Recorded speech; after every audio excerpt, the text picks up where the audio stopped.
Bueno, hoy de acuerdo al cronograma tenemos para ver sistemas de costeo, ¿no? Una ficha que tenemos desarrollado para presentar este tema. La idea es, nosotros vemos los conceptos que están aquí involucrados, después esto en la bibliografía, y especialmente en el libro de Horgen, está tratado con bastante detalle y ocupa varios puntos y varios capítulos. Pero el propósito de esta presentación para ver hoy es tratar de entenderlo, digamos, a qué se refiere esto de sistemas de costeo. Y lo que nosotros ideamos o pensamos para que esto resulte más claro es incluir dentro de, armamos un cubo, ¿no? Dentro del cubo, los distintos aspectos con los cuales se pueden definir los sistemas de costeo, ¿sí? Porque si no, a veces veíamos que hay confusión o uno puede confundirse diciendo que un sistema de costeo está definido desde tal perspectiva y no nos damos cuenta que hay otras perspectivas, otras características que pueden tener esos sistemas de costeo y que también influyen en cómo va a estar configurado. Entonces, ideamos, todavía no estoy compartiendo pantalla,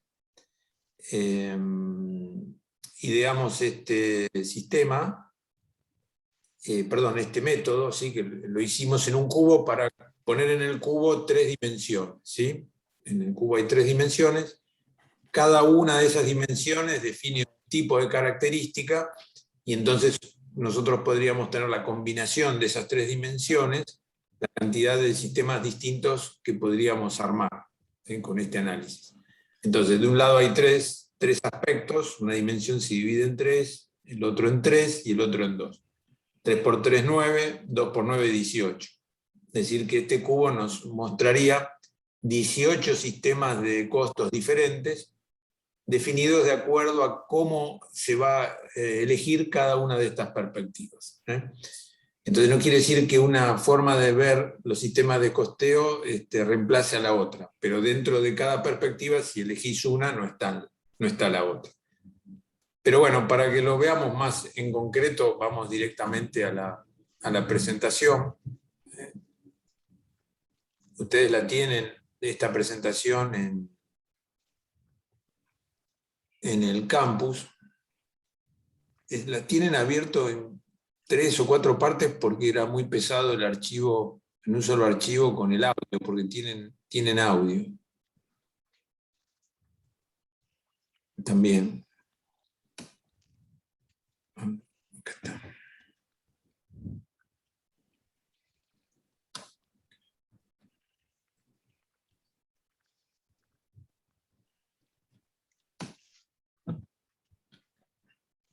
Bueno, están viendo, ¿no? Metodologías de costeo. Sí, sí, se ve perfecto. Sí, sí. Sí, se ve. Bueno, entonces, bueno, acá tenés. Entonces, una de las perspectivas es la base temporal, otra la concepción del costeo, y la tercera es el proceso de agregación de costos. Acá está el cubo, ¿sí? Donde están descritas esas 3 dimensiones. ¿Ven? Entonces, combinación de todo esto da 18. O sea, nosotros podríamos tener 18 sistemas de costos diferentes de acuerdo a cómo combinemos estas características. Por supuesto que algunos son más frecuentes que otros, algunos son más raros, pero en teoría podríamos usar los 18. Pero vamos a tratar de entender, digamos, cómo son las dimensiones y cómo son los valores, la información que nos va a brindar el sistema de costeo de acuerdo a cómo estén definidas cada una de esas dimensiones, ¿no?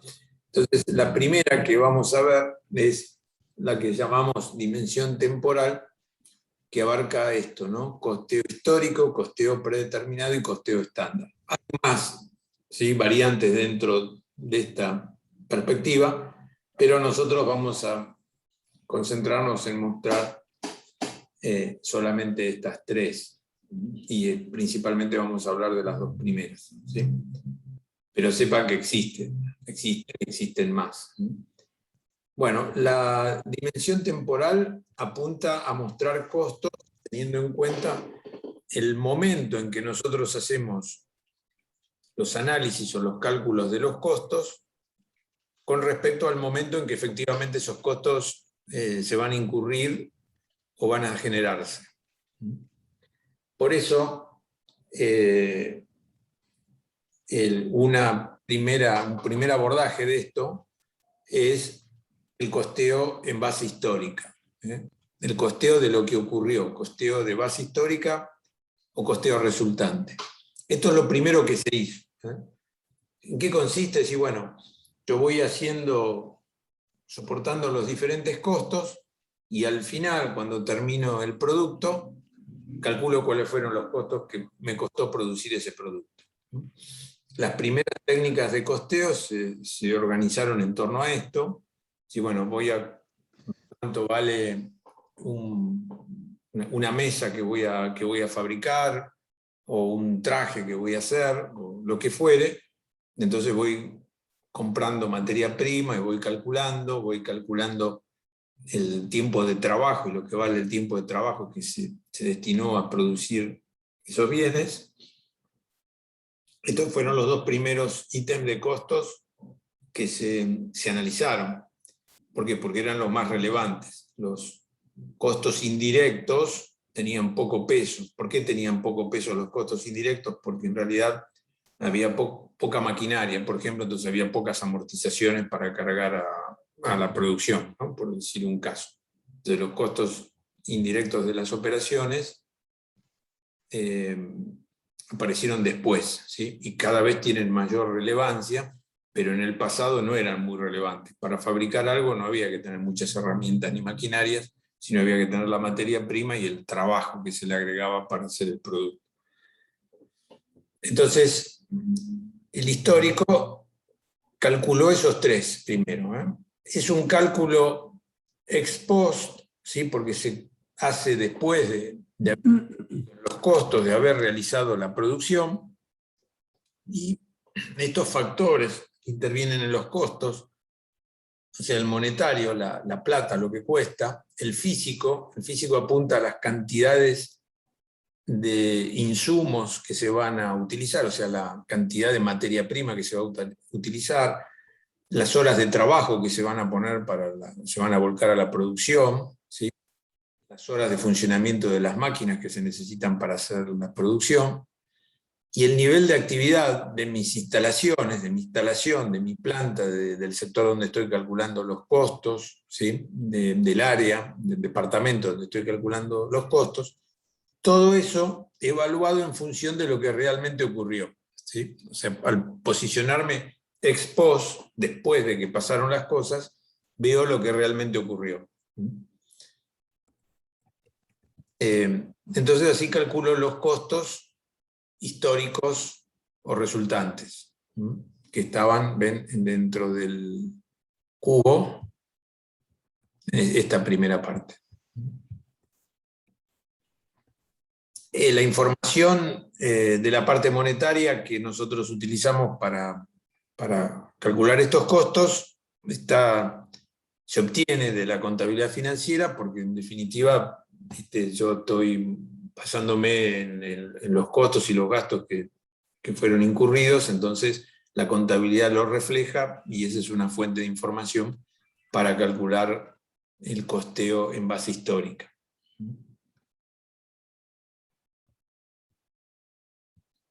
Bueno, ahora, esto es lo que primero se desarrolló, lo que primero se hizo, pero claro, la complejidad de las actividades y los mayores requerimientos por temas de gestión, para hacer más eficiente la gestión, empezaron a mostrar las limitaciones que tiene esta metodología de calcular costos en base histórica, y entonces nosotros ahora vamos a ver algunos de los problemas que aparecieron y en qué técnicas se fueron resolviendo, ¿no? Entonces, por ejemplo, vean entre estos problemas. Dice, la información puede resultar tardía para establecer precios. Esto es un problema porque si, digamos, yo para fijar precios tengo que esperar a ver cuáles fueron los costos de mi producción o de la prestación de los servicios que voy a dar, es probable que llegue tarde, ¿sí? Yo el precio muchas veces lo doy sin tener la producción realizada o teniéndola parcialmente, y tengo que llegar a saber cuál es o estimar cuál va a ser el precio, y no puedo esperar a terminar la producción para decir cuánto costó. O sea, solamente en muy pocos casos uno puede decir, bueno, yo te voy a cobrar lo que me cueste hacer esto. Es excepcional eso. Entonces, la información de los costos reales, en consecuencia, no llegaba a tiempo, no llega a tiempo en una enorme cantidad de casos para fijar precios. Entonces, no me puedo basar en ella para fijar los precios. En este caso, ¿en base a qué se establecen los precios? ¿Cómo, perdón? En ese caso, ¿en base a qué se establecen los precios? Bueno, hay varias técnicas para establecer los precios. Más adelante vamos a ir viendo cuáles son, pero por ahora mencionemos esto, ¿no? Una de las técnicas es establecer el costo y añadirle un markup. O sea, decir, por ejemplo, mi precio es los costos que tengo incrementados en un 100%, ponele, un 50%, ¿sí? Esa es una técnica de fijación de precios. Okay. Entonces yo digo, bueno, ¿cuáles son mis costos? Son 100 y yo tengo un markup de 50, mi precio es 150. Bueno, pero si yo trabajo con costeo en base histórica, tengo que esperar a ver cuántos fueron mis costos para determinar que el precio va a ser 150. Entonces aparece allí un problema, digamos, de la parte de sincronizar el momento en que tengo que necesito una información y todavía no la tengo. Por eso tardía para establecer precios, pero no siempre los precios los fijamos de esa forma, así con un markup. A veces ni siquiera podemos fijar nosotros el precio porque el precio lo pone el mercado, según lo que hagamos. Bueno, y otro problema es este que viene a continuación, ¿no? Que por ahí es un poco más difícil de explicar, pero creo que lo vamos a poder entender, especialmente si pensamos en cosas que dijimos la clase anterior. Y es que mis costos unitarios, en esta metodología del costeo en base real, van a estar influidos por los cambios en el nivel de actividad. Es decir, yo voy a tener costos unitarios que van a fluctuar de acuerdo a cómo son las fluctuaciones en el nivel de actividad.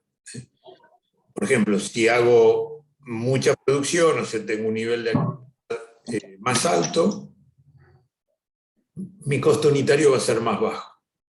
Y viceversa, si mi producción es más baja, el costo unitario de cada unidad producida va a ser más alto. ¿Por qué les parece que puede ocurrir eso?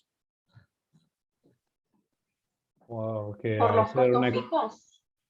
Sí, por ser una economía de escala en general. Mientras más, entre más productos se distribuye el costo fijo, como dijo, más barato es. Correcto.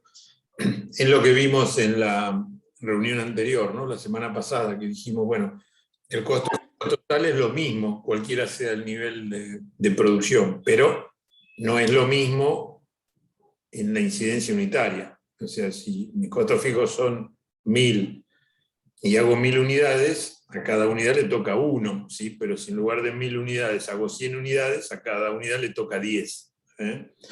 Entonces, ¿qué ocurre trabajando en base real, en base histórica?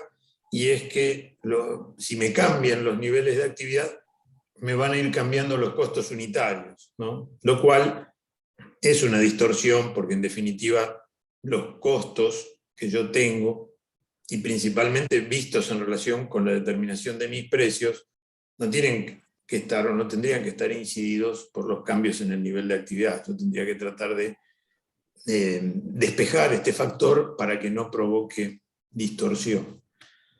Y fíjense ustedes esto que está puesto acá, entre comillas, espiral descendente de la demanda, quiere decir que el problema en el que nos podemos meter si justamente aplicamos la técnica del markup que había dicho antes, ¿no? Que había comentado antes, ¿no?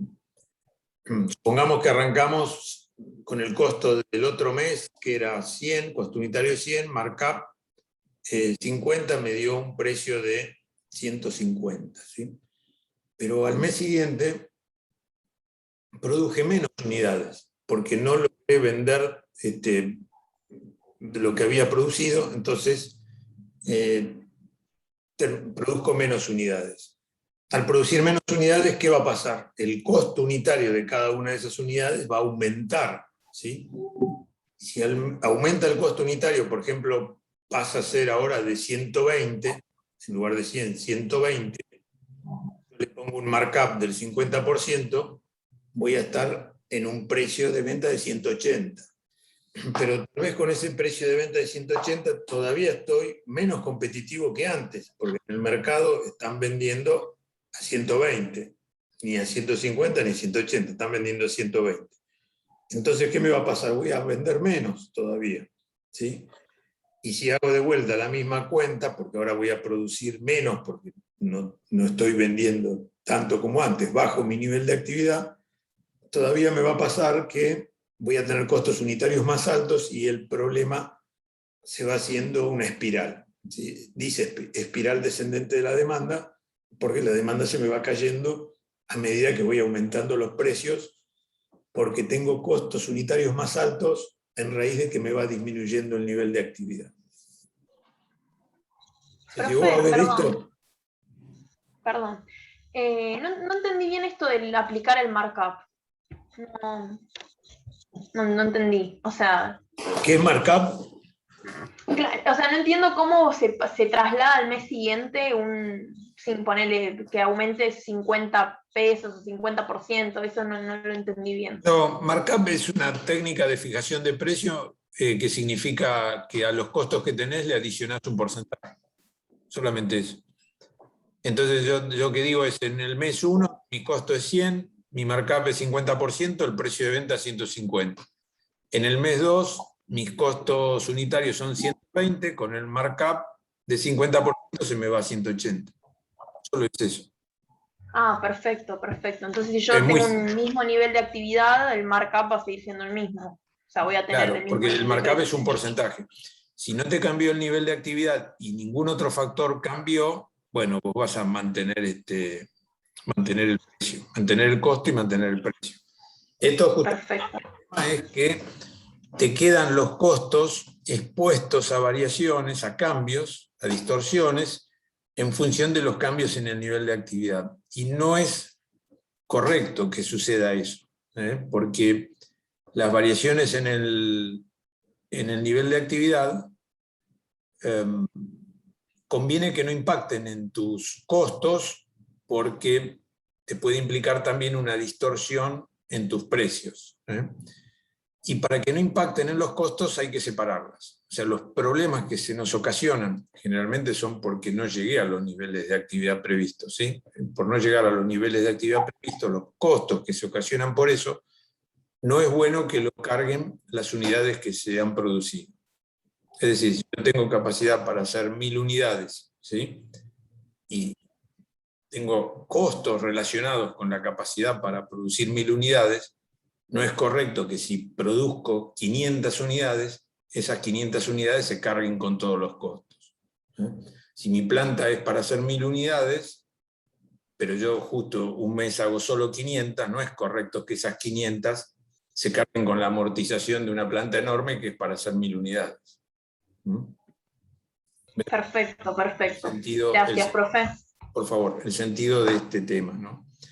Bueno, esto generaba la cuestión expresada aquí, espiral descendente de la demanda, que cada vez estamos más hundidos, ¿no? Dicho acá suena fácil, ¿sí? Pero bueno, en la práctica a veces esto no se ve tan claramente y muchas veces es complicado llegar a decir que vamos a considerar que los costos de nuestra producción son tales que no nos alcanzan a cubrir los costos de toda nuestra planta. ¿sí? Es complicado llegar a decir eso porque no, queremos recuperar todos los costos. Queremos tratar de vender de manera de recuperar todos los costos. Entonces decir que parte es una pérdida que no la voy a recuperar, bueno, hace algún ruido, no es lo que más gusta. Pero hay que hacerlo porque si no, tal vez los problemas pueden ser peores y puedo quedar en el afán, digamos, de recuperar todos los costos, puedo llegar a quedar fuera de mercado en una proporción todavía mayor porque tal vez me estoy pasando con los precios. Entonces, ¿qué técnica se desarrolló para este tipo de problemas? Bueno, la técnica que se desarrolló para corregir estas distorsiones es la de la metodología del costeo predeterminado. Costeo predeterminado. El costeo predeterminado dice paso siguiente, ¿por qué? Porque es la técnica que vino después del costeo histórico, ¿no? Y entonces en costeo predeterminado, lo que nosotros hacemos, ¿sí?, es hacer acciones previas, ¿sí?, antes de que la producción se ejecute, referidas a los costos indirectos de las operaciones y el nivel de actividad. Es una metodología que no se mete con la materia prima ni con la mano de obra, que va a seguir siendo de acuerdo a lo real, ¿no? Nos metemos con los costos indirectos de las operaciones, ¿eh? Y allí vamos a tratar de lograr con esto evitar, ¿sí?, que las variaciones en el nivel de actividad nos distorsionen los costos indirectos de las operaciones que le asignamos a cada una de las unidades producidas. Ese es nuestro propósito con esta técnica. Bueno, por eso, Perdón, profe, se me cortó si justo cuando aplico la mencionó técnica y lo hago de esta manera, voy a poder calcular también cuál es la pérdida que tengo por capacidad ociosa. O sea, cuánto voy a perder por no aprovechar toda mi capacidad de producción, ¿eh? Cuánto voy a perder porque mi planta era para hacer 1000 unidades y yo hice 500 nada más, ¿sí? Entonces voy a tener un costo de capacidad ociosa. ¿Por qué? Porque mi planta estaba preparada para 1000 y solo produje 500. Le asigno a las 500 lo que le corresponde por 500 y la amortización de las otras 500 que no se hicieron la considero una pérdida por capacidad ociosa. O sea, tuve capacidad de producir, pero no lo hice, ¿sí? Entonces, perdí esa amortización, por ejemplo, en el ejemplo que estamos dando. Y no parece lógico que las 500 unidades que sí hice se carguen con la amortización que corresponde a las 500 que no se hicieron, ¿sí? Entonces las 500 que no fabricadas, no producidas, por el servicio no dado, bueno, termina generando, por no haberse hecho, capacidad ociosa. Con esta metodología de costos predeterminados, yo puedo estimar la pérdida por capacidad ociosa. Si trabajo en la metodología de costeo en base real, no, por las razones que habíamos dicho antes. Usando el otro método, si hago 1, carga con todo. Si hago 1000, carga con la milésima parte. Y entonces, usando la metodología esta, evito también que los inventarios, o sea, las unidades producidas que no se vendieron, carguen con costos relacionados con la capacidad ociosa. ¿Por qué? Porque yo no voy a cargar al costo de las 500 unidades que se han producido la amortización de las 500 que no se han producido. Esa amortización de las unidades que no se han producido son pérdida por capacidad ociosa, y las 500 unidades producidas quedan valuadas de acuerdo a lo correcto, lo que estaba predeterminado, de acuerdo al nivel de actividad que habría que haber logrado y no se logró. Las normas contables dicen que no hay que activar capacidad ociosa, ¿sí? Porque la capacidad ociosa hay que considerarla una pérdida del periodo en que se produce, del momento en que se produce. No siempre hacemos esto, a veces mandamos al valor de la mercadería, al valor del stock, capacidad ociosa, conceptos relacionados con capacidad ociosa. O sea, sobrevaloramos las unidades que hicimos porque se están cargando con costos para hacer una producción mayor que no la estamos cumpliendo. Pero bueno, eso no está permitido. Si lo hacemos, corremos el riesgo de meternos en esa espiral descendente, como dijimos, y las normas contables te dicen que no hay que hacerlo. Desde luego que el tema de definir el nivel de actividad es un tema complejo. Nosotros vamos a ver más adelante cómo se hace, ¿sí? Tengan solamente ahora presente, porque si no son muchas cosas para una misma reunión, que cuando hablamos de nivel de actividad, vamos a pensar también en capacidad operativa.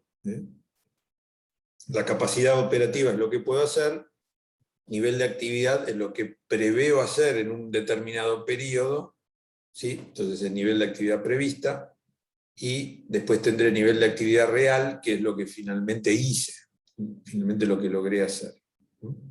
Bueno, son 3 o 4 conceptos aquí relacionados que los vamos a ver un poquito más adelante. Solamente sepamos que definir el nivel de actividad es una cuestión que tiene alguna complejidad, pero el concepto de cómo las variaciones en el nivel de actividad pueden influir en nuestros costos es lo que estamos mostrando acá.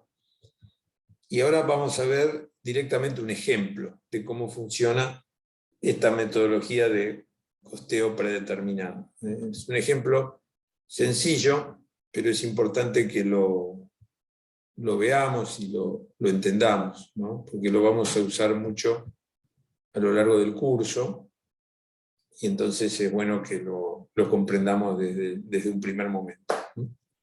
Bueno, acá en el ejemplo, ven, ustedes tienen, alguno quizás ya lo vio, porque vio la presentación.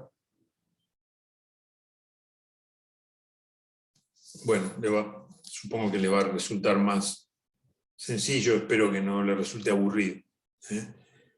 Igual me hacen las preguntas, las dudas que tengan, yo igual lo voy a repasar, porque tampoco sé si todos lo llegaron a leer o a oír.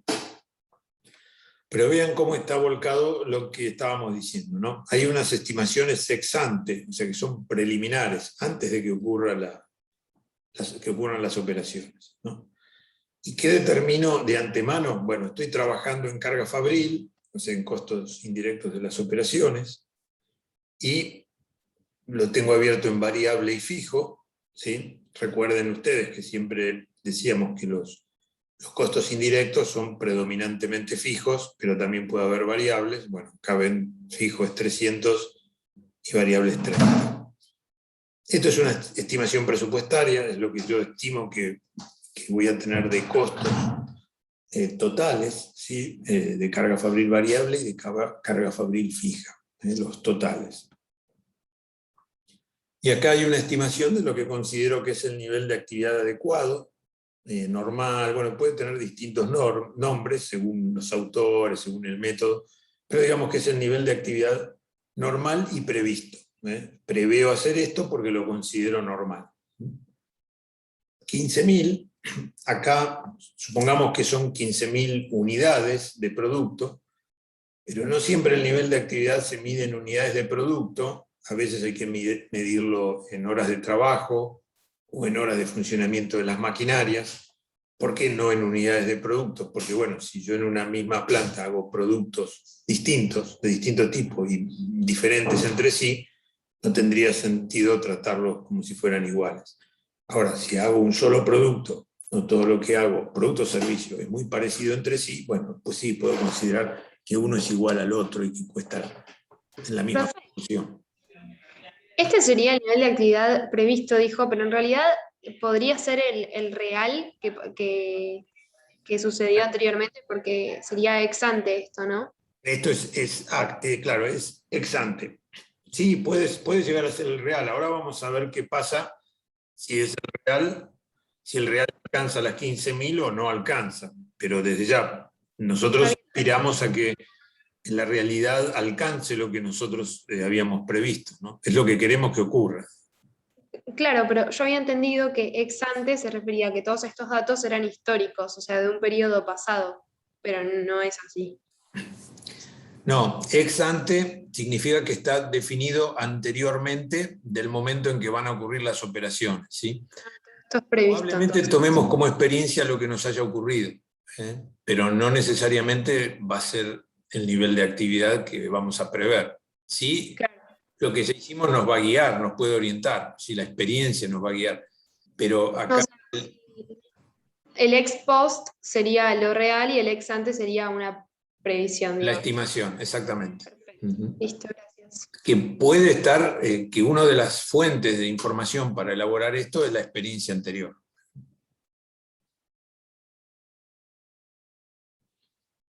Perfecto, gracias. De nada. Entonces tenemos esto.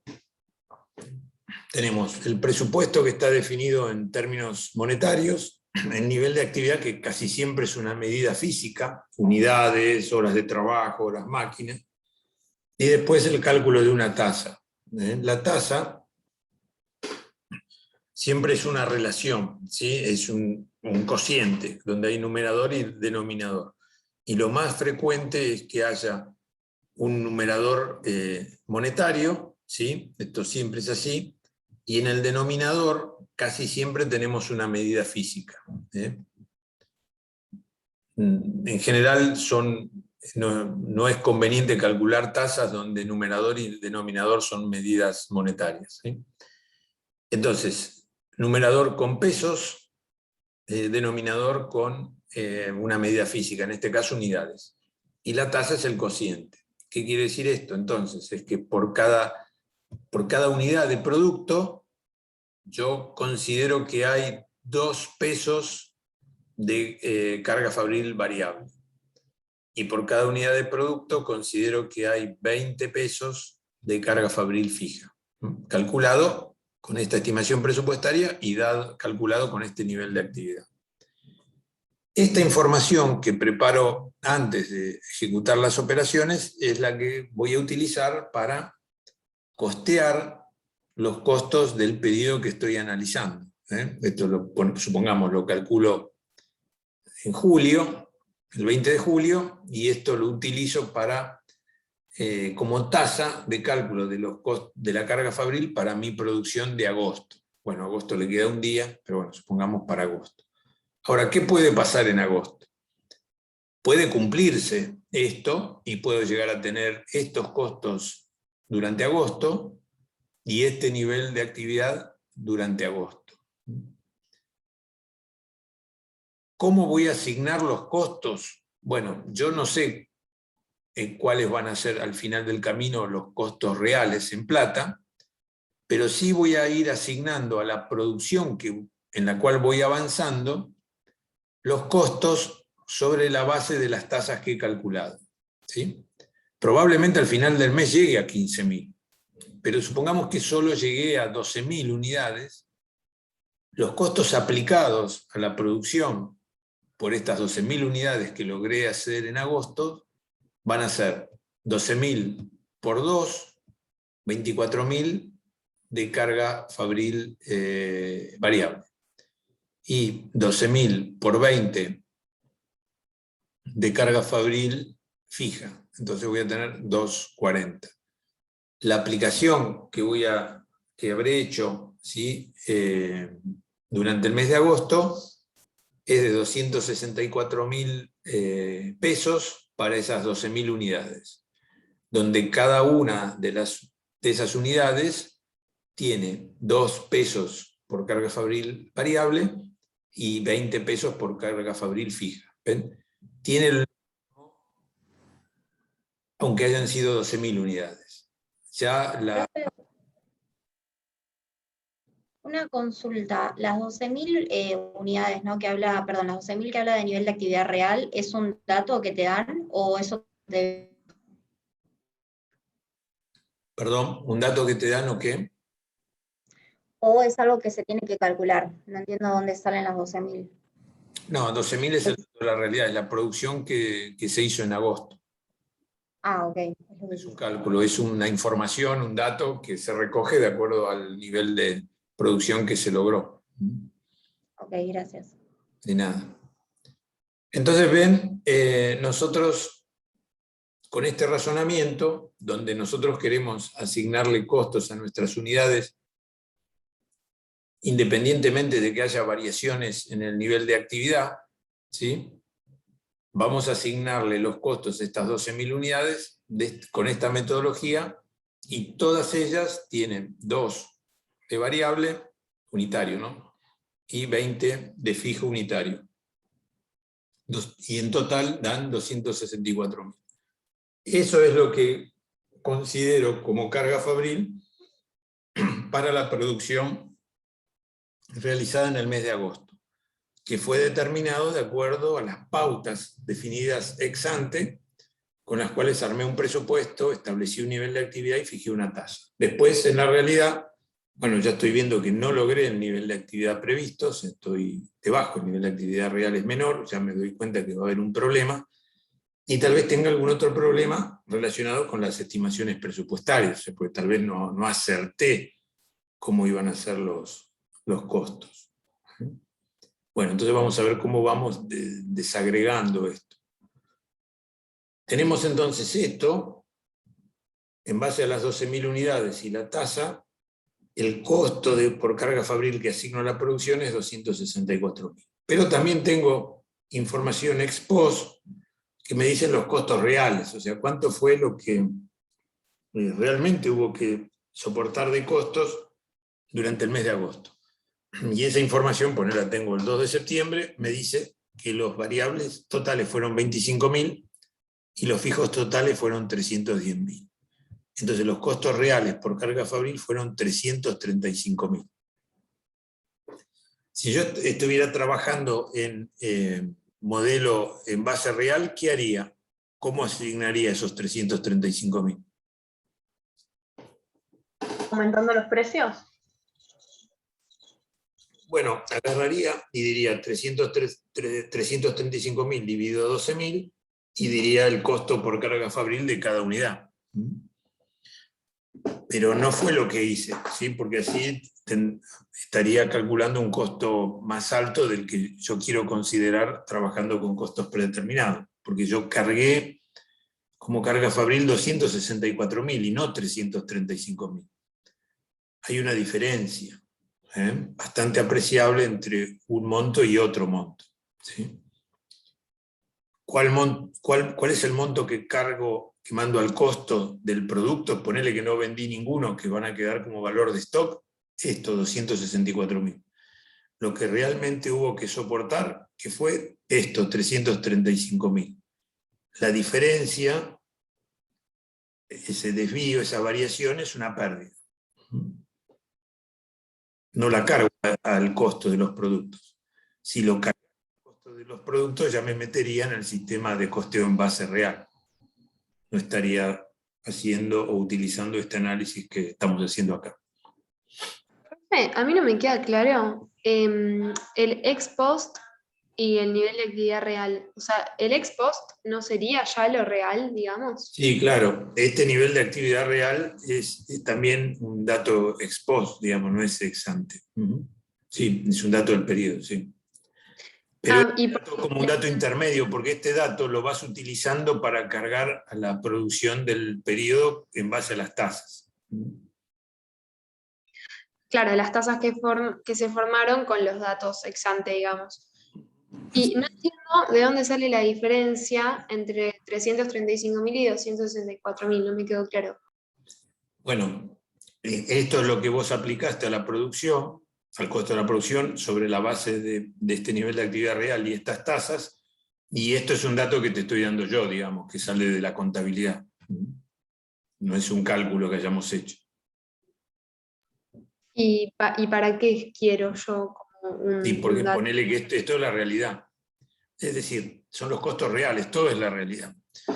Vos cargaste al costo de producción sobre esta base, con esta metodología, y dijiste, la carga fabril por mi producción de agosto es de 264.000, lo que vos cargaste. Pero te encontraste que las facturas de los proveedores y los costos y los gastos incurridos para el mes de agosto te suman 335.000.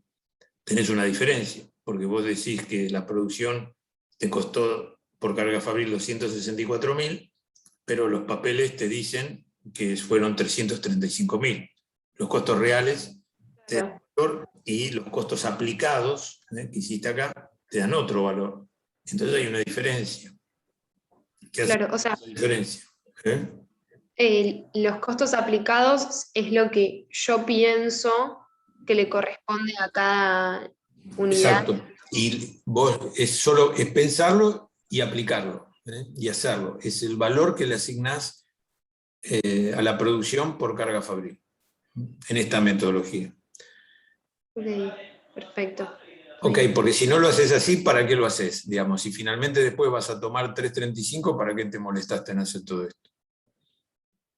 Claro. Para decirlo en lenguaje sencillo, digamos, ¿no? Sí, sí, perfecto. Está. Entonces, ¿qué pasa? Nosotros tenemos esto. Hemos calculado y asignado a la producción costos por 264.000, pero la suma de todos los costos reales da 335.000. Entonces tenemos un desvío ahí, un problema de 71.000 pesos. Entonces, nosotros le llamamos variaciones, o variación. Esa es la variación total entre la aplicación y lo real. Podemos analizar cómo se compone, cómo se generó esa variación, tratar de encontrar las causas para ver, bueno, qué se puede hacer sobre ello, o por lo menos saber por qué pasó lo que pasó. Pero sin duda hay una variación de 71.000. Vamos a pensar cómo podemos llegar a desagregar esa variación analizando las causas. Hay muchos modelos para calcular esto, muchos métodos que calculan distintos tipos de variaciones, pero nosotros nos vamos a limitar a uno sencillo que busca mostrarnos variaciones de dos causas, originadas en dos causas. Una, lo que es aprovechamiento de la capacidad de producción. Es haber hecho 12.000 en lugar de 15.000. ¿Sí? Y la otra, la variación presupuesto, es haberse equivocado en alguna de estas estimaciones económicas acerca del valor de los insumos. Son visiblemente dos causas diferentes, ¿no? O sea, yo le puedo pifiar al nivel de actividad, o no puedo que no haya logrado el nivel de actividad que estimaba, que debía lograr, es un problema de aprovechamiento de la capacidad, y otra es que pensé que cierto insumo iba a valer una plata y después terminó costándome otra. ¿Sí? Es una variación de una naturaleza diferente. Bueno, vamos a tratar de segregar lo que es capacidad y lo que es presupuesto, y analizar, digamos, solamente esas dos variaciones. Con los datos que tenemos lo podemos hacer. ¿Cómo sería la metodología para hallar esto? Fíjense ustedes aquí estas columnas, ¿no? Tenemos aplicación, ¿sí? Esta columna es esto, son estos valores, 24.000 y 240.000, lo que hemos cargado al costo de la producción por carga fabril. Y después tenemos los costos reales, que son estos, es lo que realmente hubo de costos de carga fabril variable y fija para el periodo. Visiblemente hay, acá en lugar de 24 fueron 25, en lugar de 240 fueron 310. ¿Qué hago entonces para tratar de separar qué es capacidad y presupuesto? Lo que hago es lo siguiente. Recalculo el presupuesto, este presupuesto, ¿sí? Cambiando exclusivamente el nivel de actividad por el cual está definido este presupuesto. ¿Sí? Y tomo el nivel de actividad que realmente se alcanzó. Es decir, voy a recalcular esto, pero en lugar de poner 15.000, ¿sí? Voy a pensar que estamos haciendo 12.000 unidades, ¿no? Y si acá nosotros pensamos que hay 12.000 unidades, ¿qué cambios les parece que se producen en esta columna? Y queda la actividad real, ¿o no? ¿Qué cambia? Cambios en los precios de los insumos que compro para hacer. O sea, variaron los precios de de las materias primas que yo usaba para crear. Claro, supongamos que los precios del mercado de los insumos no cambian. ¿qué cambiaría dentro de esta columna? Si acá dice 12.000, ¿qué tendría que decir acá, suponiendo que no cambia? El precio, digamos, porque te va a salir, vas a hacer menos. Bueno, y entonces, ¿cuál cambia? El variable. Claro, el variable. Recuerden lo que decíamos el otro día, ¿sí? El variable, visto como unidad, es el mismo, haga una unidad o haga 1000, ¿sí? Entonces la tasa de 2 por el costeo variable va a ser igual, pero el costo total variable no va a ser lo mismo, haga 1000 que haga 10.000, no va a ser lo mismo el total si hago 12.000 o si hago 15.000. En consecuencia, en un presupuesto ajustado a nivel real, la primera línea acá va a ser 24, ¿sí? Porque va a ser 2 la tasa, unitario que no cambia, multiplicado por 12.000, que es el nivel de actividad real, entonces pongo 24. ¿Sí? ¿Y por qué pongo 300.000 acá? Porque el fijo no cambia. Porque el fijo total no cambia. Entonces pongo 300.000. Bueno, en consecuencia, sí, el presupuesto ajustado a nivel real me da un total de 324.000. La diferencia entre este presupuesto ajustado a nivel real y la aplicación son 60.000. Es una diferencia que la da los costos fijos, el no aprovechamiento de los costos fijos. Es decir, que no haber logrado hacer 15.000 unidades y solo hacer 12.000 me va a dar esta variación entre este valor y este otro. Fíjense ustedes que 60.000, ¿sí? 60.000 es igual a multiplicar esta tasa inicial de 20 por 3.000, que es la diferencia en el nivel de actividad. 3.000 por 20 te da 60.000. ¿Sí? Este no cambió, cambió acá, porque lógicamente acá se aplicó sobre la base de 15, y en realidad fueron 300. Entonces 60.000 es la variación capacidad. Pero este presupuesto ajustado a nivel real, entonces si lo comparamos con los costos reales, lo que van a estar mostrando esta diferencia es que hubo errores en las estimaciones o variaciones en el precio de los insumos. Por ejemplo, acá dio 25 en lugar de 24, podrá ser porque algún insumo aumentó un poco de precio, y lo mismo acá, da 310 en lugar de 300 porque tal vez el alquiler de la planta aumentó un poco por alguna razón que nosotros no lo teníamos previsto antes. Entonces es una variación de tipo presupuestario, ¿sí? En las estimaciones presupuestarias, pero no originada en el nivel de actividad, porque la variación vinculada al nivel de actividad está dada en este cálculo y está dada por el impacto en los costos fijos.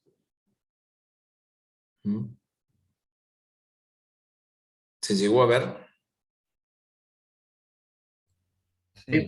Sí. Sí, a mí, profe, me queda una duda. No termino de entender cómo, o sea, qué método usaste para sacar como para ordenarme, cuando fuiste sacando los costos de lo que explicaste antes. O sea, el histórico se llamaba y el predeterminado. No sé si está bien lo que vi. No, está bien. Esta es una metodología de costeo predeterminado. ¿Sí? Si vos trabajases en costeo histórico, solamente habrías analizado esto. Habrías dicho, costos reales históricos fueron 335.000, dividido el nivel de actividad real que ocurrió, 12.000, y así calculabas los costos y nada más. No hacías ninguna variación, nada. Claro, y por eso era que aumentaba el costo unitario entonces. Por eso aumenta el costo unitario, porque si haces 335.000 dividido 12.000, te va a dar un costo unitario más alto. O sea, el impacto de la carga fabril unitaria va a ser más alto. Claro, y es como que no lo diferencio, entonces ahí, bueno, en cambio si hago la otra forma, lo voy a diferenciar. Claro, haciendo este método, vos dejás evaluada tu mercadería como si hubieras logrado cumplir con las evaluaciones preliminares que habías hecho, y la diferencia con lo que realmente tuviste que soportar de costos, bueno, analizás la causa, ¿no? para explicar los 71.000. Claro, perfecto. ¿Mm? Ok, y las causas pueden ser, claro, una variación de la capacidad o una estimación mal de o sea, el valor de la planta o cosas así. De valor de los insumos, claro, que intervienen No, acá. ok, ¿Mm? perfecto, gracias. De nada. Bueno, esto es entonces este paso que se dio para mejorar el sistema de costeo en base real, que es hacer este análisis de costeo predeterminado. ¿Eh? Vamos a ver qué tenemos a continuación. Bueno, acá. Una vez que esto de costos predeterminados es viejo, ¿no? Tiene 100 años. Después de eso, se siguieron avanzando y desarrollando otras técnicas, ¿no? Acá esto de estimado, normalizado, bueno, no se hagan mucho problema, vamos a hacer algún comentario de costeo estándar, ¿sí? Costeo estándar es una técnica que se desarrolló y tuvo mucha difusión, se sigue usando, ¿no? Pero tuvo su primer impacto, su primer lanzamiento hacia 1950, o sea que tiene también unos cuantos años ya. Y la idea del costeo estándar es normalizar todo, estandarizar todo, es decir, de manera previa, ex ante, establecer absolutamente todos los parámetros, ¿eh? Tanto para mano de obra, tanto para materia prima, tanto para los costos indirectos de las operaciones, tanto para la dimensión monetaria, tanto para la dimensión física y también para los niveles de actividad. Es decir, todo lo defino previamente y yo digo, cada unidad de producto, cada servicio que voy a hacer tiene tal costo. Cualquier aspecto que después la realidad lo muestre diferente va a ser una variación y tendré que analizar variación de qué tipo es. Y entonces aquí vean que con respecto a predeterminados estamos agregando los otros componentes del costo, porque en predeterminado hablábamos solo de costos indirectos de las operaciones, acá estamos hablando también de estándares para materia prima y para mano de obra. Y además aplica el concepto de eficiencia. Nosotros veíamos ahí las variaciones, esas eran presupuesto y aprovechamiento del nivel de actividad. Pero las variaciones relacionadas con la eficiencia se refieren a en qué medida utilicé adecuadamente los recursos disponibles. Por dar un ejemplo, ¿no? Ponerle la mano de obra, ¿sí? Las horas de trabajo. Nosotros, ¿qué decimos? Bueno, tenemos cada hora de trabajo vale una cierta plata, tenemos capacidad para trabajar en la planta una cierta cantidad de horas, y por ejemplo sabemos que hacer cada unidad tiene una estimación que dice, bueno, para hacer cada producto, dar cada servicio, tenés que utilizar 2 horas. Bueno, la variación de eficiencia sería si no cumplo con esas 2 horas, si tardo más de 2 horas. ¿Sí? Ponele, soy menos eficiente, tuve fallas, desperfectos, problemas, y tardo más. Esa es esa es la variación de eficiencia. Entonces, en el costeo estándar, defino las 3 variaciones: presupuesto, eficiencia y aprovechamiento de la planta. Es más complejo más completo en algún sentido, más abarcativo que costos predeterminados, porque involucra a todos los componentes del costo y también involucra en calcular estas 3 variaciones que estamos comentando. Por supuesto que la variación relacionada con el nivel de actividad solamente afecta a los costos indirectos de las operaciones, ¿sí? Pero las variaciones económicas, de presupuesto, precio, ¿sí? Y de eficiencia van a estar en los 3 componentes del costo. Profe, una pregunta. Un ejemplo acá de eficiencia podría ser, por ejemplo, si nosotros, no sé, tenemos una huelga, por ahí somos una empresa grande y hay huelgas que por ahí en sindicatos en Argentina es más común que en otros lados, ¿podría entrar en lo que es una variación de la eficiencia? No, una huelga la vas a cargar a un problema de capacidad ociosa, digamos. Tuviste que soportar costos y no hubo producción. No es Perfecto, gracias. más un problema de aprovechamiento de la capacidad operativa que de eficiencia.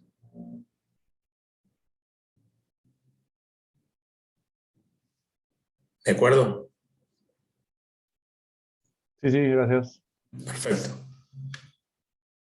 Entonces, en costeo estándar se calculan las variaciones precio monetaria, o sea, relacionado con el valor de insumos, las deficiencias que son físicas, relacionado con que si se cumple o no con los estándares establecidos para producir y el uso de recursos involucrados en la producción, y también la variación capacidad, que no va a ser lo mismo que trabajes al 80% que al 100% de la capacidad que tenés prevista. Si nosotros, para el análisis de gestión, nosotros evaluamos inventarios y costos de las ventas en base al estándar. Y todas las variaciones que se producen entre la realidad y el estándar, para mis análisis de gestión son resultados. Lo que ocurre con costeo estándar es que el costeo estándar no se puede usar para evaluar los inventarios. Solamente en algún caso, como está puesto acá, se puede usar porque si no es rechazado, digamos, por las normas contables y por las normas fiscales. ¿Sí? Pero esto es un tema medio contable, fiscal, no vale la pena que se rompan mucho la cabeza mirando esto, léanlo igual, si después no se entiende, se los cuento, pero no nos detengamos en explicar esto, por qué, si tiene relación con el valor de mercado, ¿no? En qué caso se puede considerar como valor de inventario desde el punto de vista contable y fiscal, y en qué otro caso no. Está explicado acá, pero si no se llega a comprender bien, después lo vemos. No nos detengamos ahora en eso. Profe, disculpe que le interrumpa. Una consulta. ¿En qué capítulo del libro de la cátedra, digamos, de Charles Horgan se encuentran todos estos temas? ¿Cuál sería el capítulo a leer? Perfecto. Estos temas se encuentran en varios capítulos. Guíate por el Excel que puse, digamos, que publicamos, donde están señalados para cada tema en qué capítulo está. Porque esto lo estoy metiendo en una sola presentación, temas que están en varios capítulos. Pero me parece más claro abordar esto primero y después, en todo caso, ir a más detalle en diferentes capítulos. No está armado el libro de Horgan de esta manera. ¿Sí? Claro. Gracias. De nada. Esto es bastante raro, lo del cubo lo inventamos nosotros, así que bueno. Pero nos parece que pedagógicamente es más útil. Esta tabla, entonces, que refiere como es una especie de resumen de esta dimensión temporal, ¿ven? Y te marca en qué momento vas calculando cada uno de estos aspectos, ¿no? Monetario, físico y nivel de actividad. Y también qué mediciones de desvíos hay. ¿Ven? En el real o histórico o resultante, todos los cálculos de costos son a posteriori y no hacemos medición de desvíos. O sea, lo que ocurrió y lo damos porque ese es el valor que consideramos. Si trabajamos en predeterminados, que es el ejemplo que estuvimos analizando, post materia prima y mano de obra, es decir, que no predeterminamos ni la materia prima ni la mano de obra, pero sí los costos indirectos de fabricación o de producción en el monetario. Y también el nivel de actividad. La parte física no la analizamos, o sea, no determinamos una variación de eficiencia. Solamente vamos a hacer variaciones en aquellos casos que estamos calculándolo en forma previa. ¿Sí? Entonces, por eso hay variación presupuesto y capacidad. El presupuesto se relaciona con esta estimación preliminar de la parte monetaria y la de capacidad con esta estimación preliminar del nivel de capacidad, del nivel de actividad que habría que lograr. Bueno, normalizado es una variante de esto, donde algo parecido al otro, donde nosotros lo que tenemos definido de manera previa es los niveles de eficiencia, o sea, la cantidad de recursos que tenemos que usar para producir y el nivel de actividad que tenemos que alcanzar, pero no tenemos definida la plata, o sea, no estimamos previamente el valor de los insumos. Y el estándar es el que acabamos de decir, donde todo lo definimos de manera previa y por eso después medimos desviaciones en cuanto a la parte de precios, de eficiencia y de capacidad. ¿Ven? Bueno, esto sería la dimensión temporal y la historia que ha habido en cómo fue evolucionando las técnicas relacionadas con el cálculo de costos, con los sistemas de costeos vistos desde la perspectiva de esta dimensión temporal. Vamos a ver las dimensiones que nos quedan, las que siguen.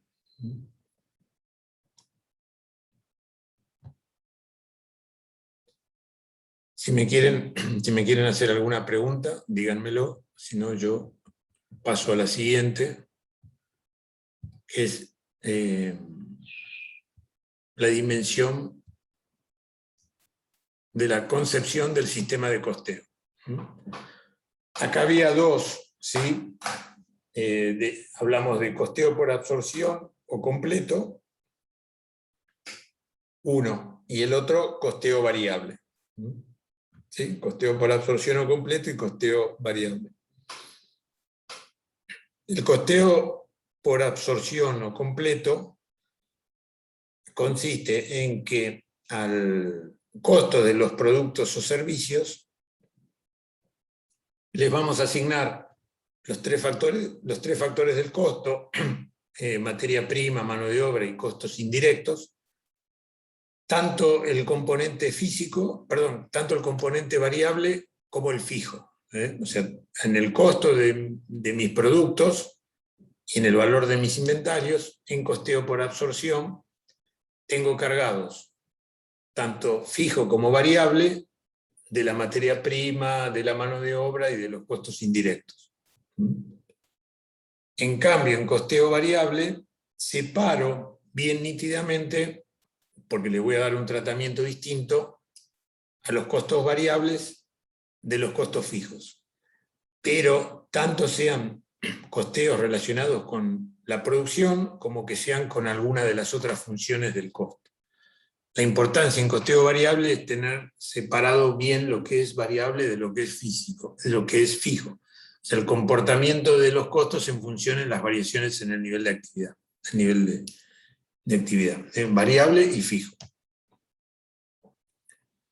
Bueno, vamos a tratar de entender por qué hacemos esto, porque si no nos estamos complicando la vida sin mucho sentido. ¿Y qué ocurre? Hacia 1950 se desarrolló las técnicas de costeo variable, ¿no? El propósito del costeo variable es brindar información que sea útil para toma de decisiones. Toma de decisiones para poder relacionar volúmenes de producción con utilidades, hacer análisis marginal, o sea, cuánto gano si hago más unidades o cuánto no gano. Después vamos a ver el análisis de equilibrio, ¿sí? ¿Dónde está mi punto de equilibrio? Son análisis que se vinculan con los costos, la utilidad y los volúmenes, ¿sí?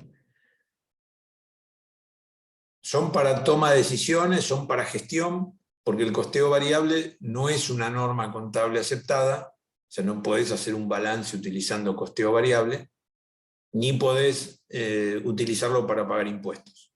Creo que algo dijimos la semana pasada. O sea, el costeo variable te sirve para temas de toma de decisiones, ¿sí? Para análisis de gestión, pero no para los balances de publicación o para pagarle impuestos al fisco. No es aceptado.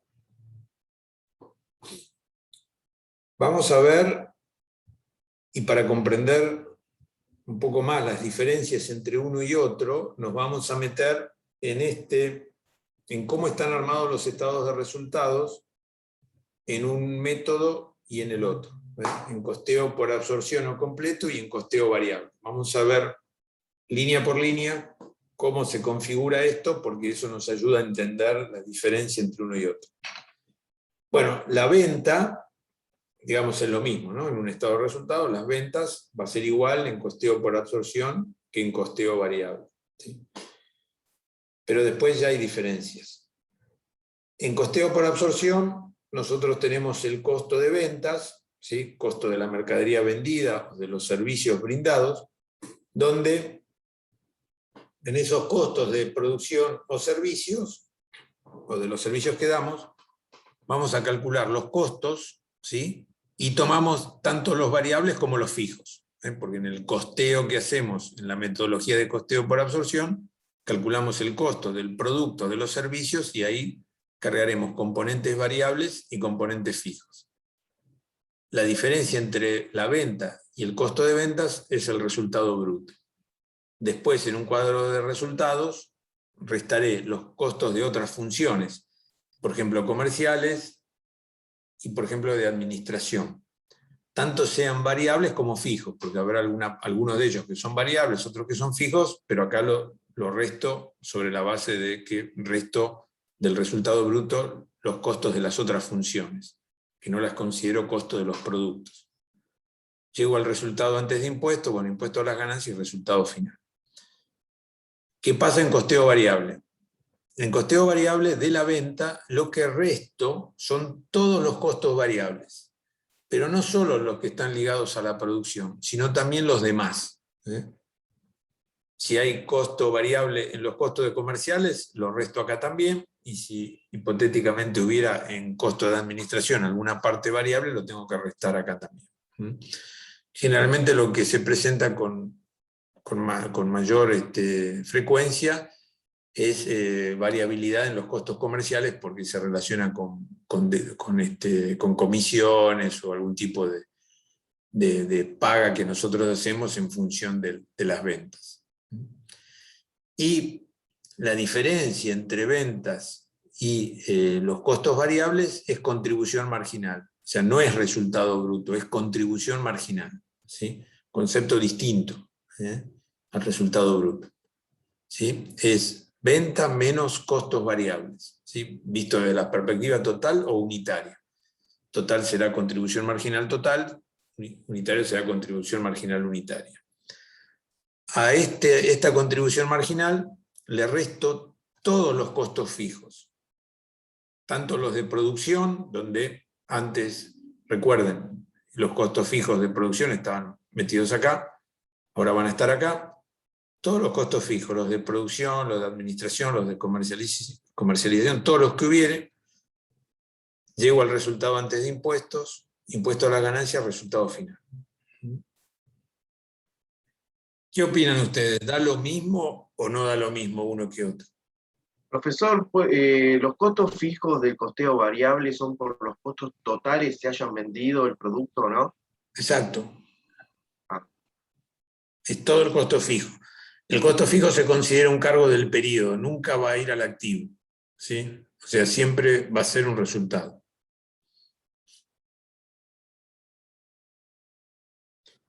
¿Qué les parece? A ver si esto puede ser igual o no. En teoría no, porque el costeo por absorción incluye tanto variables como fijos, por lo tanto daría un menor. Y el costeo variable que solo tiene variables tendría que ser un número mayor. Perdón, menor, mayor, ¿qué cosa? El resultado final. ¿En, El resultado luego de impuesto a las ganancias. ¿En cuál decís que da menor? En costeo por absorción, ya que incluye fijos como variables. Y entonces el resultado que te da, ¿menor o mayor?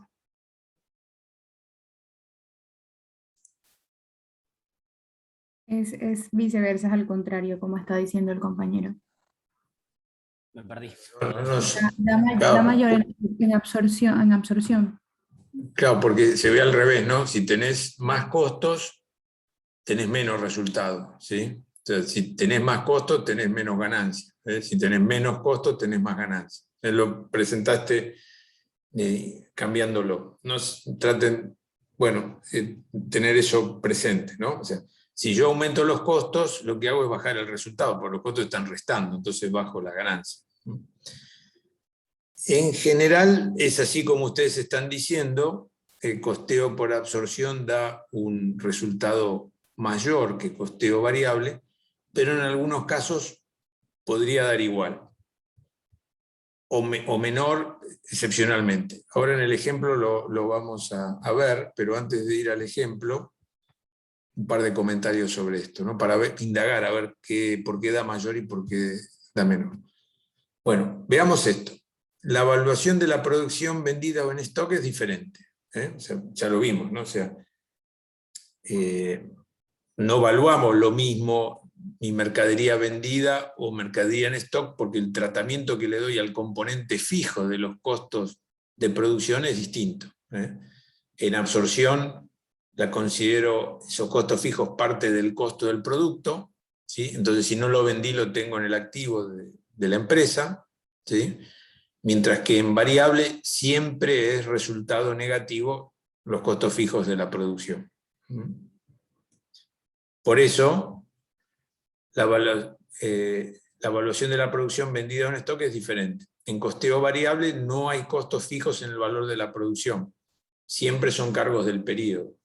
Entonces, en costeo variable, nunca podés tener en el costo de una mercadería que no vendiste todavía un componente fijo, porque la parte fija va a ir siempre a resultado.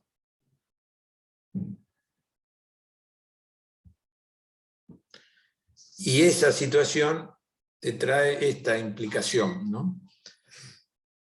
Porque si el stock aumenta de un periodo al otro, ¿sí? Aumento el stock, el costeo por absorción va a mostrar un resultado mayor que costeo variable. ¿Por qué va a ocurrir esto? Porque en costeo por absorción, como aumentó el stock, hay más unidades. Y esas unidades están llevando una parte de los costos fijos, porque hacen al valor de esas unidades. Entonces no están en los resultados, ¿sí? Por eso por absorción da más que costeo variable, cuando aumenta el stock. La cargo al valor del stock y la saco de los resultados, mientras que en variable quedan siempre como pérdida, ¿sí? Como costos del periodo. Ahora, si lo que ocurre es que el stock disminuye de un periodo al otro, lo que sucede es al revés. ¿Por qué va a ser al revés? Porque estoy bajando el stock. Quiere decir que al bajar el stock estoy vendiendo unidades que estaban antes, ¿sí? Entonces, si las unidades que estaban antes valen más en un sistema, que es el costeo por absorción, pongo un costo más alto, entonces el resultado es menor. Mientras que en costeo variable, como lo que estaba de antes estaba valorizado a menos valor, solo la parte variable, al cargarlo a los costos de este periodo, cargo una cifra más chica y en consecuencia el resultado es mayor. ¿Ven? Es inverso el comportamiento. Cuando va aumentando el stock, costeo por absorción da resultados mayores, da más ganancia, ¿sí? Porque el inventario está valorizado más alto que en costeo variable. Cuando disminuye el stock, ocurre al contrario, ¿sí? Al disminuir el stock, entonces estoy vendiendo productos que tenía de antes y entonces el costeo variable me va a dar mayor utilidad porque al inicio el stock en costeo variable tenía un valor más chiquito que en costeo por absorción. Bueno, parece un trabalenguas, pero después piénsenlo y ahora el ejemplo que vamos a ver nos va a ayudar a entender. Y finalmente, dado lo que estamos comentando, si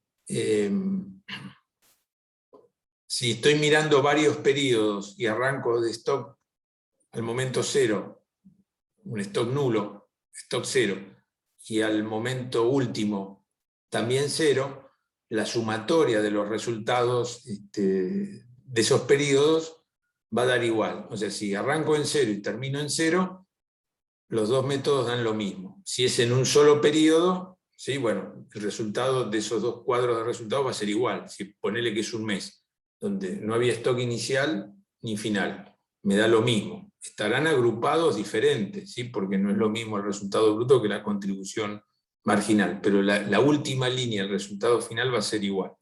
Ahora, si lo que yo tomo son 2 años, 2 ejercicios, ¿sí?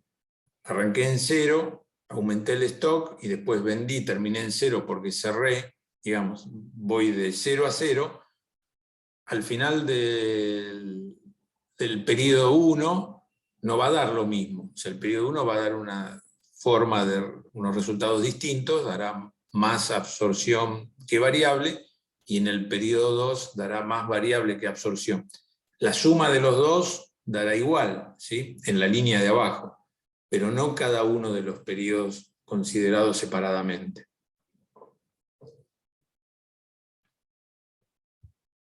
¿Se llegó a entender?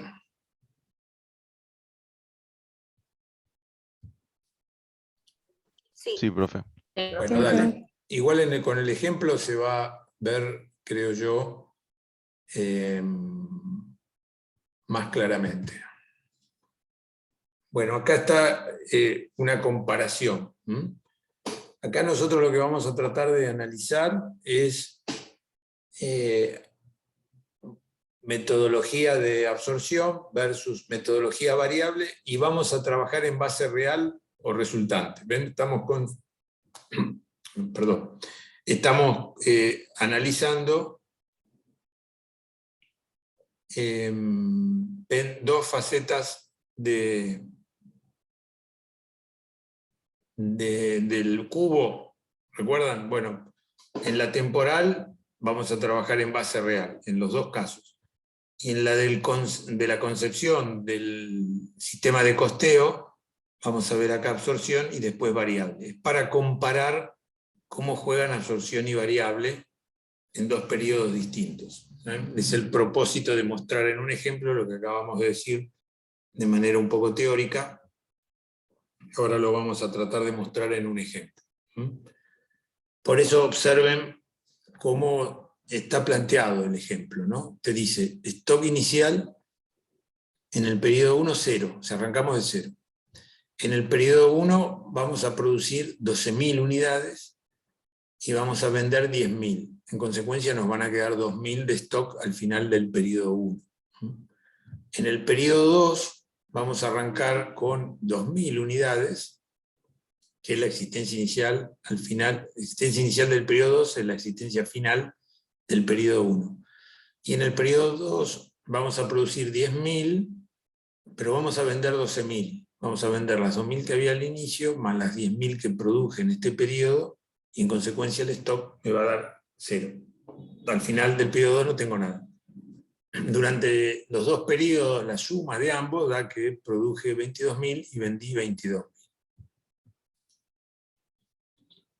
Bueno, vamos a ver entonces cómo juega este problema, ¿no?, que estamos considerando acá. Veamos lo siguiente. Sabemos también que los costos de producción son variables por unidad 10 pesos y fijos totales 300.000. Bueno, entonces vamos a tratar de construir esto con estos datos simples, pero bueno, para ver cómo funciona. Vamos a la parte de ventas. Otro dato que tenemos es que el precio de venta unitario es 50. Entonces, en el periodo 1, ¿qué hacemos? Vendemos 10.000 unidades. Vamos a producir 12.000, pero vendemos 10.000. ¿Sí? Entonces, 10.000 por 50 te da 500.000. Tenemos que calcular los costos de las ventas. No había existencia inicial, en consecuencia vendo durante este periodo 1 una parte de lo que produje en el periodo 1. Voy a vender una parte de lo que produje en el periodo 1. ¿Qué parte? Bueno, esas 10.000 unidades. 2.000 unidades me van a quedar en stock, ¿sí? Porque produje 12.000. ¿Cómo lo calculo? Bueno, la parte variable son 10.000 unidades que estoy vendiendo, por 10 me da 100.000. Las otras 2.000 unidades que produje pero no vendí están acá abajo. Acá, producción variable, 20.000. ¿Sí? Y con respecto a lo fijo, lo que nosotros tenemos es que el costo fijo total es 300.000. Fíjense que estamos trabajando en base real, ¿no? Y la producción es de 12.000. ¿Sí? Entonces, ¿qué tasa tengo allí, por decirlo de algún modo, qué tasa o qué costo unitario fijo tengo para cada unidad? ¿Cómo lo calculo? 300.000 dividido 12.000. Exacto, 300.000 dividido 12.000 da 25, y 25 entonces lo voy a multiplicar por 10.000, porque es la parte que vendí, me da 250.000. Y las 2.000 que no vendí, que quedan en stock, es esta parte fija que está acá de 50.000. Entonces ahí llego a los 300. Bueno, sumo 100.000 más 250, me da 350. Es el costo de las ventas. Resultado bruto 150.000, la diferencia entre 500 menos 350. Los costos de comercialización variables son el 4% de la venta. Esto es otro dato que está incluido, está puesto acá y no al principio. 4% de la venta, 4% de 500.000 da 20.000, ¿sí? Costo de comercialización variable. Y sé también, tengo datos que los costos comerciales y de administración fijos son 40.000. Entonces, de los 150 resto 20.000, resto 40, me da 90.000. 90.000 es el resultado del periodo 1 calculado con la metodología de costeo por absorción en base real. ¿Sí? Y acá tengo otro número adicional, ¿no? Que es el costo de producción del periodo. ¿Sí? Ven que da 35. ¿Y cómo se habrá llegado a 35? Costo de producción unitario, 35.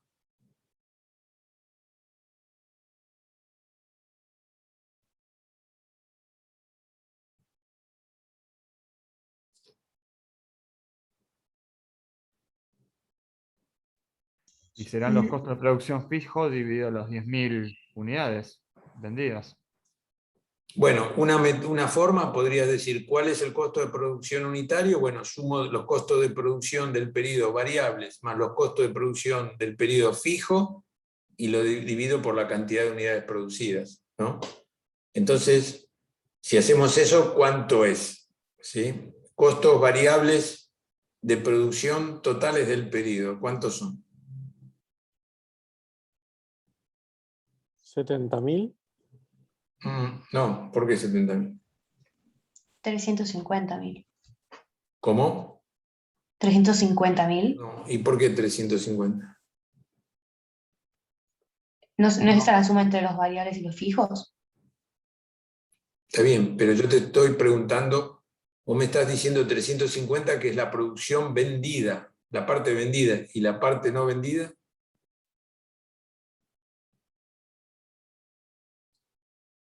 Son los restantes 70. Claro, exacto. Yo produje 12.000 unidades, no 10.000. Hice 12.000, 10.000 las vendí y 2.000 me quedaron en stock. Entonces, ¿cómo puedo pensar este tema? Puedo decir, bueno, 12.000 unidades por 10, ¿sí?, de costo variable unitario me da 120.000. Le sumo el fijo total, ¿sí?, 300.000. Me da 420.000, que es el costo de toda la producción que hice en el periodo. 420.000 dividido 12.000, ¿cuánto da? 35. 35. ¿Ven? 35 fue el costo unitario de producción del periodo. Que si ustedes se fijan lo pueden comprobar, ¿no? Porque 35 dije, ¿no? Bueno, 35 multiplicado por 10.000, que fue lo que se vendió, te da 350, que es el valor que tenés acá. 35 multiplicado por 2.000 te da 70.000, que es el valor que tenés acá. ¿Ven? Se está bien calculado. Vamos a ver qué pasa en el periodo 2. En el periodo 2, yo lo que tengo es que vendí 12.000 unidades. En consecuencia, 50 de precio unitario por 12.000 me da ingresos por 600.000, ¿no? Ahora bien, vamos a ver cómo son los costos de estas 12.000 unidades. ¿Por qué? Porque 2.000 vienen de antes y 10.000 fueron producidas en el periodo, ¿no? Entonces, las 2.000 que vienen de antes valen 70.000, porque el costo asignado a estas 2.000 unidades fue 70.000. Entonces, por eso está puesto acá como primer valor 70.000. Después fabriqué 10.000 unidades, ¿no? De esas 10.000 unidades, la parte variable es, visto desde el punto de vista de cada unidad, y es 10 por 10.000, 100.000, ¿sí? Está puesto acá. Y después estoy anotando 300.000, ¿sí? Porque no me quedó ninguna unidad en stock, entonces pongo directamente todo el costo fijo de producción para las 10.000 unidades que hice y vendí durante el periodo, porque ven que no hay stock final. Entonces, esto me da 470.000. El resultado bruto va a ser 130.000. Los costos de comercialización variables son el 4% de 600.000, son 24.000, y los costos de comercialización y administración fijos quedan iguales en 40.000. Finalmente tengo un resultado de 66.000 pesos. La última columna te da el acumulado, suma los dos. ¿Y cómo está calculado esos 40, ese numerito que aparece allá abajo de costo de producción unitario? ¿Cómo se habrá calculado? ¿Cómo lo calcularían ustedes?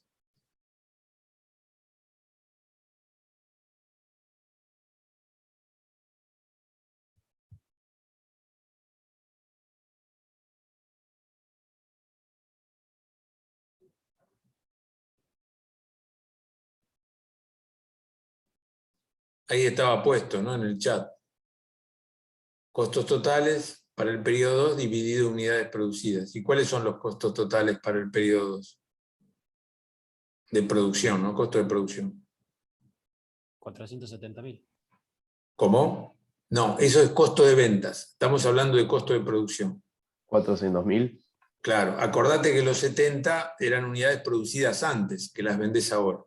Pero lo producido en el periodo son 10.000 unidades que tienen 100.000 de costos variables, porque es 10.000 por 10, y tienen los 300.000, ¿sí? Que es el costo fijo total, que si lo dividís por 10.000 unidades te da 30, y 30 más 10 te da 40. ¿Sí? El costo unitario fue de 40. ¿Por qué difiere el costo unitario de producción del periodo 2 con respecto al periodo 1? ¿Por qué en el 1 tengo 35 y en el 2 tengo 40? Por el costo fijo. Por el Porque costo producí. fijo. Así es. Porque estoy trabajando en modelo en base real, ¿sí? Entonces el costo fijo lo reparto, lo que tengo de costo fijo, que fue 300.000 en los dos periodos, pero como hice distinta cantidad de unidades, la parte que le toca a cada unidad cambió. Entonces por eso ahí tengo una diferencia. Esos 5 pesos se explican por eso. Si hubiera hecho costos predeterminados, ¿qué habría pasado con este valor de costo unitario de producción?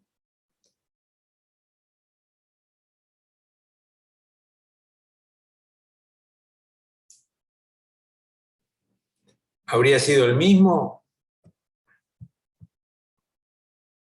¿Iguales en los dos periodos?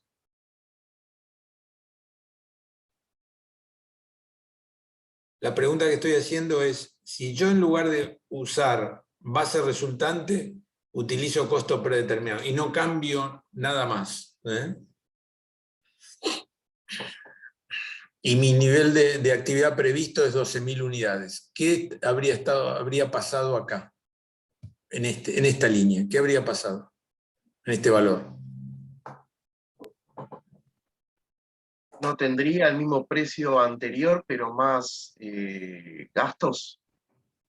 Claro, No, el costo unitario de producción habría sido el mismo, ¿sí? ¿Por qué? Porque habría trabajado por costos predeterminados, habría calculado la tasa, ¿sí? De ponerle en el primer periodo que la parte de costo fijo era 25, ¿sí?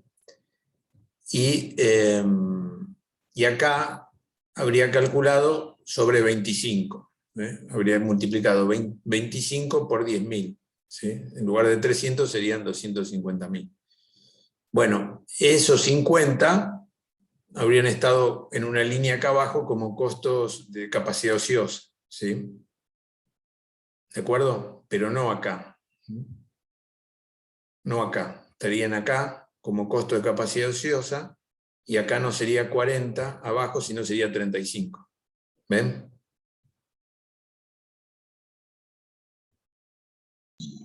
Sí, profe. Bueno. ¿Esto por qué es así? ¿Por qué saltamos de 35 a 40? Porque estamos en base real, no estamos haciendo costos predeterminados, y hubo una variación en el nivel de actividad. Pasé de... Acá había una producción de 12 y acá de 10. Disminuyó la producción, el nivel de actividad, entonces el costo unitario subió por el impacto de los fijos. Pero no es el propósito de este caso que estamos presentando hablarles de eso, pero sí bien vemos acá algo que estuvimos viendo en los ejemplos anteriores, sino lo que nosotros queremos mostrar acá es la diferencia entre absorción y variable. Entonces, esto es el caso resuelto con un modelo por un sistema de costeo de absorción en base resultante. Vamos a ver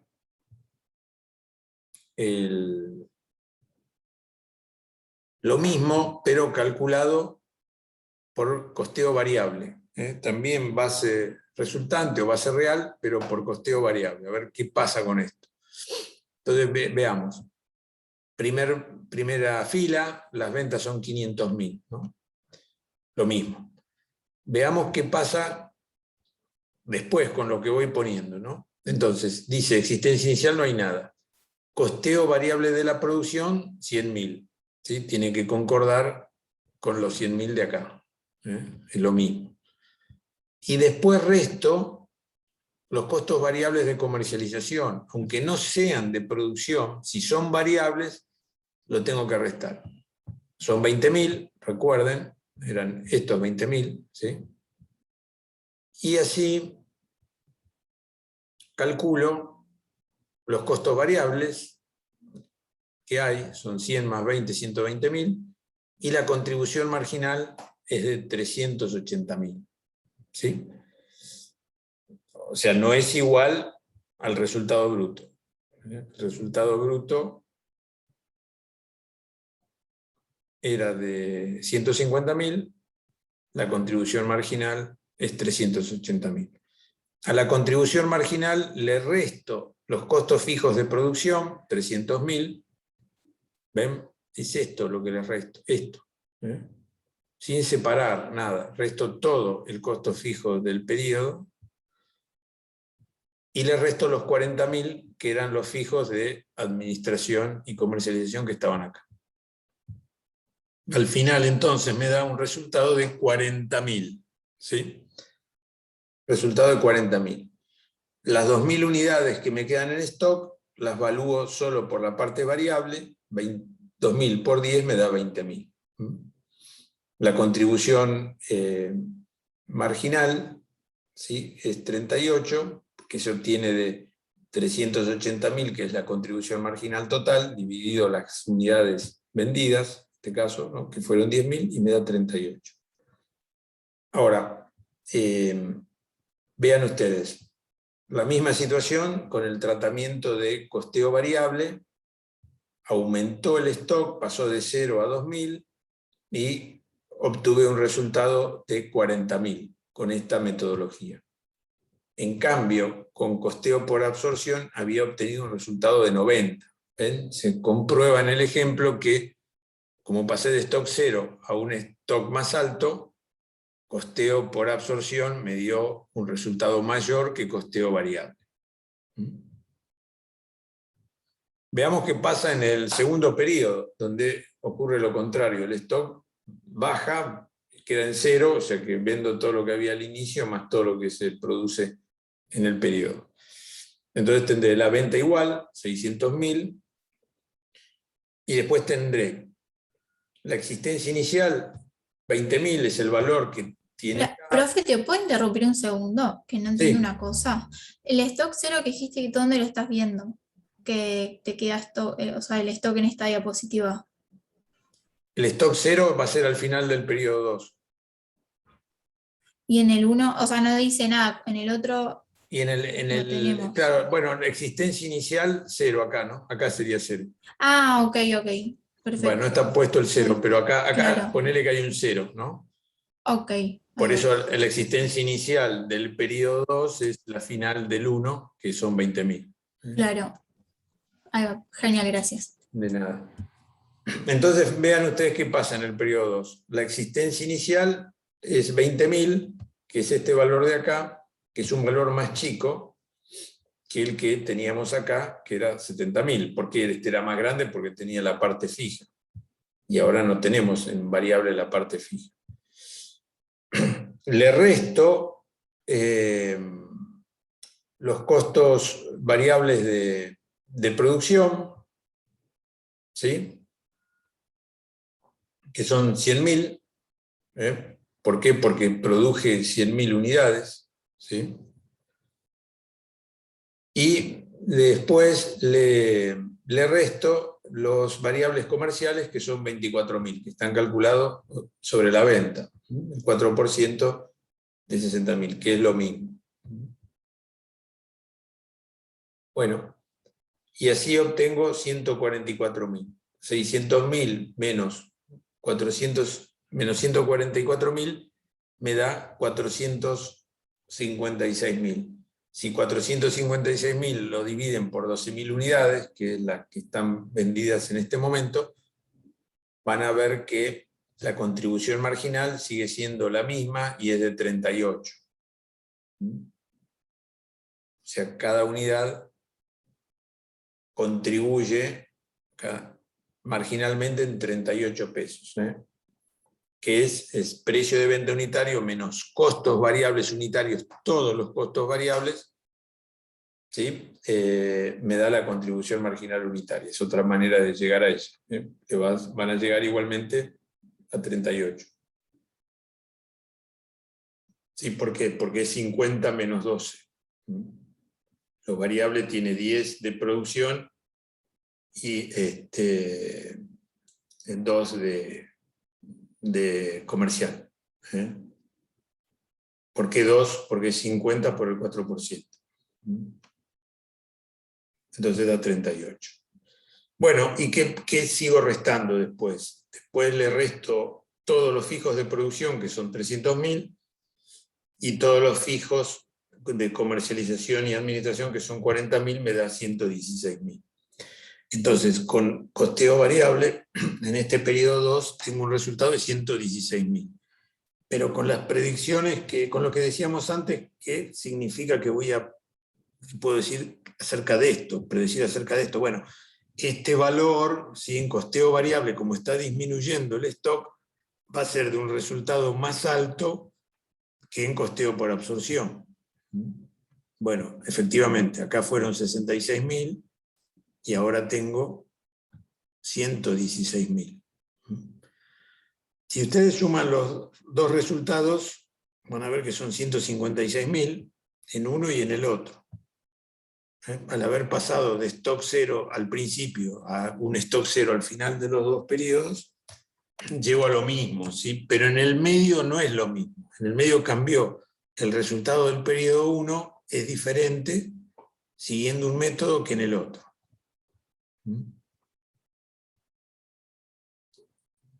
¿Ven? Entonces hemos podido demostrar con este ejemplo cómo costeo variable y costeo por absorción dan resultados diferentes de acuerdo a cómo vayan cambiando los niveles de inventario.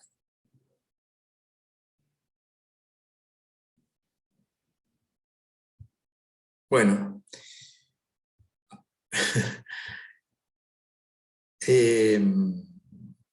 acá como ven, hemos visto dos caras del cubo. En el libro estos temas están en varios capítulos, ¿sí? Pero bueno, acá esta presentación rápida nos permite tener una visión de conjunto de estas cuestiones. Nos queda una cara, ¿sí? Que es la que divide en órdenes, procesos y proyectos, y es la metodología en cómo se van acumulando los costos, que va a depender del tipo de actividad que desarrollemos, el tipo de producto o servicio que se esté dando. No lo vamos a ver ahora, lo vamos a ver después en varios prácticos y en alguna reunión teórica. Tengan en cuenta que allí tenemos órdenes, procesos y proyectos.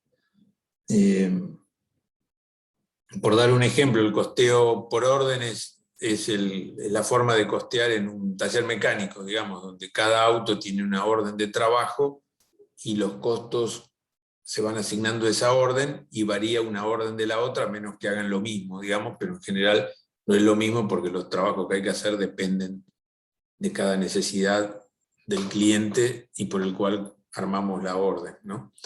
Costeo por proceso, por ejemplo, es el ejemplo de una destilería de petróleo, donde los costos se van asignando de acuerdo con los procesos de transformación que se van cumpliendo y lo que finalmente se obtiene concluido el proceso es una cantidad de producto esperable que depende de cómo es el proceso productivo. No vas a poder, vos estás en una destilería de petróleo y no decís, no, yo quiero solo nafta super, no se puede.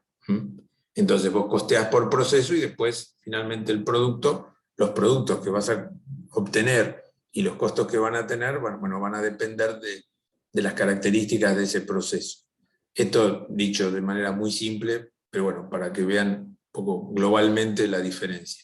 Y proyecto, costeo por proyecto es si hacemos una obra o ponerle una construcción. El costeo por proyecto es como una orden muy importante, una orden de trabajo, una orden de producción muy importante que involucra muchas actividades y suele prolongarse en el tiempo. No es como en el taller recibimos 15 autos por día, tenemos 15 órdenes de trabajo. En la constructora no iniciamos 15 construcciones de edificio por día. Si hacemos 2, ponele en el año, si iniciamos 2 en un año. O 1 quizás, porque una obra dura 2 años. Así que cada uno tiene sus características especiales. Nosotros proyectos no vamos a ver, pero órdenes y procesos sí vamos a ver en este curso. Profesor, le hago una pregunta. En el Sí. caso que está comentando, el que es por proyecto, y por ejemplo, este lugar, esta organización, también se caracteriza por producir, no solo por tener un proyecto a largo plazo, sino también de producción propia, de insumos, ¿cómo se mide el coste? ¿O sería de diferentes lados, uno por proyecto y el otro por la medición del producto que... Sí, podrías utilizar, porque si haces actividades de distintas características, podés utilizar 2 metodologías de costeo diferentes. Ok, en este caso se... Te pones dentro de este cubo, tomás otra partecita según la actividad que estás costeando, aunque sea la misma organización. Ok, bárbaro, gracias.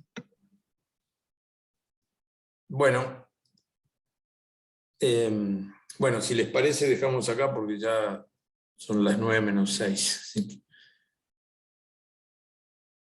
Bueno, hemos visto mucho material, traten de leerlo con tranquilidad, vuelvan a ver esta presentación, tienen el audio, maduren un poquito las cosas que estuvimos conversando. Y de todas maneras vamos a volver sobre ellas, pero es bueno que ustedes cuanto antes las comprendan bien, mejor, porque después volvemos sobre estos temas, porque las vamos a usar en distintos asuntos, temas, problemas que tengamos que ver más adelante, pero cuanto antes las comprendemos, mejor. Listo, profe, muchas gracias. Ok, Profe. profe. Gracias, profe. Buenas noches. ¿Sí, alguien quiere hacer una pregunta? No, nada, los otros dos Power entonces quedaron de costeos, o sea, de metodologías de costeos, es uno para la próxima clase y otra para la siguiente, ¿sería el otro para la siguiente? No, perdón, no te llegué a oír bien la pregunta, repetímela.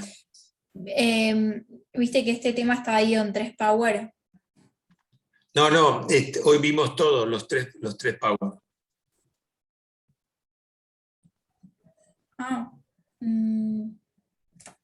perdón, porque yo los tenía acá.